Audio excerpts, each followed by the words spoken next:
So this is the farthest, no, that we can go here in the island of Ika.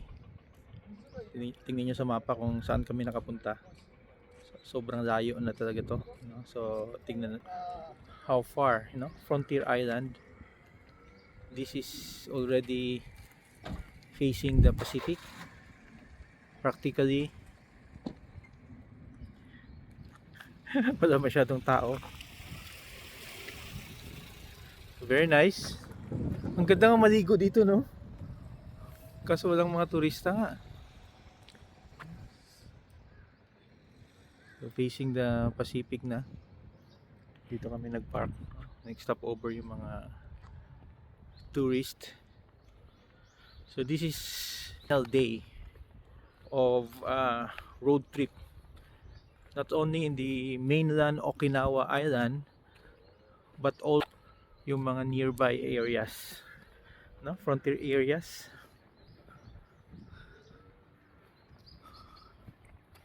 Tingnan natin.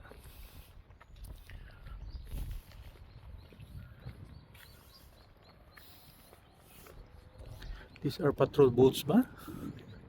O fishing boats?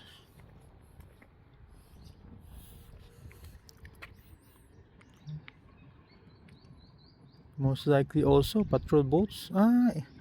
Fishing, no? This side kasi wala ka na masyadong pinapatrol kasi facing the Pacific na siya. Ito yung safe area. Very blue.